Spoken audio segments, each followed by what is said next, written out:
Hi friends, నేను అందరికీ ప్రజలారా, నా మాటలు మీకు ఏమన్నా తప్పుగా మీ హట్టుకు ఏమన్నా గాయపరుచుంటే నన్ను క్షమించండి. దయచేసి నేను విజయశాంతి రెడ్డి అక్క కేసు గురించి మాట్లాడుతున్నాను.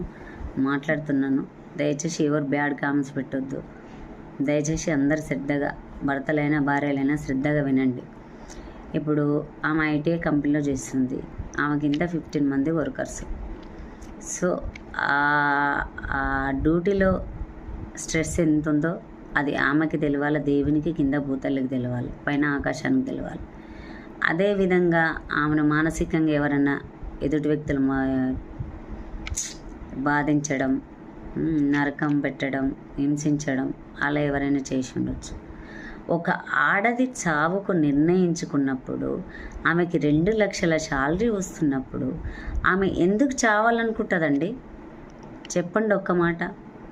ఆమె ఎంత డిప్రెషన్లోకి వెళ్తే తన కొడుకును, తన బిడ్డను 9 నెలలు మోసి, 9 మాసాలు మోసి, బిడ్డకు జన్మనిచ్చి, కొడుకుకు జన్మనిచ్చి, వాళ్ళని ఇంటర్ ఫస్ట్ ఇయర్ వరకు తీసుకొచ్చిన ఆమె భర్త దుబాయ్లో పిల్లల కోసం సంపాదిస్తుండు. నువ్వు పిల్లల కోసం సంపాదిస్తున్నావు అక్క.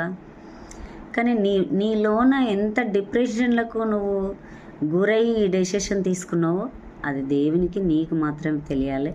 నిన్ను టార్చర్ పెట్టిన వాళ్ళు మాత్రం బాగుపడారక్క వాళ్ళు. కానీ నీకు బాధ వచ్చినప్పుడు ఒక మంచి బెస్ట్ ఫ్రెండ్, మనకు బెస్ట్ ఫ్రెండ్ అవసరం. అప్పుడు చాలా ఇంపార్టెంట్. ఎందుకంటే మనలో మనం కుమిలిపోయిందనికంటే ఒక బెస్ట్ ఫ్రెండ్ సజెషన్ తీసుకోవాలి. సజెషన్ ఏంది, ఇలా ఉంది, నాకు ఇట్లా అవుతుంది, ఏంది అని అంటే మన బెస్ట్ ఫ్రెండ్ మన సమస్యకు కరెక్ట్ సమాధానం ఇస్తాడు. ఆ సమాధానంలో కొంచెం మన మైండ్ అనేది ఒక టీ తాగినట్టుగా రిలాక్స్ అవుతుంది. సో అదేవిధంగా నువ్వు ఏ దేవుణ్ణైతే పూజిస్తావో, ఏ దేవుణ్ణైతే ప్రేమిస్తావో అక్కడ గురువు దగ్గరికి వెళ్ళి నాకు ఈ విధంగా ఉంది, నాకు ఇట్లా అవుతుంది, లేకపోతే సైక్రాటిస్ట్ దగ్గరికి వెళ్ళి నా మైండ్, నా డిప్రెషన్ ఇట్లా అవుతుంది అని నువ్వు డెసిషన్ తీసుకునేది ఉండేది అక్క. ఎందుకంటే నీ వల్ల 2 పిల్లల ఫ్యూచర్ నాశనమైంది. నీకు ఫైనాన్షియల్ ప్రాబ్లం లేదు, అన్ని విధాలుగా సంపాదించినావు. సో పిల్లలు కూడా తీసుకెళ్ళినావు అక్క. నేను తప్పు పట్టట్లేదు. సరే, నువ్వు ఏ డిప్రెషన్లో ఉన్నావో, ఎట్లా తీసుకున్నావో, నువ్వు డిప్రెషన్ లేవని నేను అనట్లేదక్క. అదేవిధంగా పిల్లలను హాస్టల్ వేయడం కరెక్ట్ కాదండి.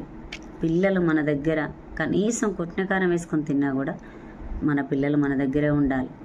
మనం డ్యూటీకి పోయేస్తామండి, వాళ్ళ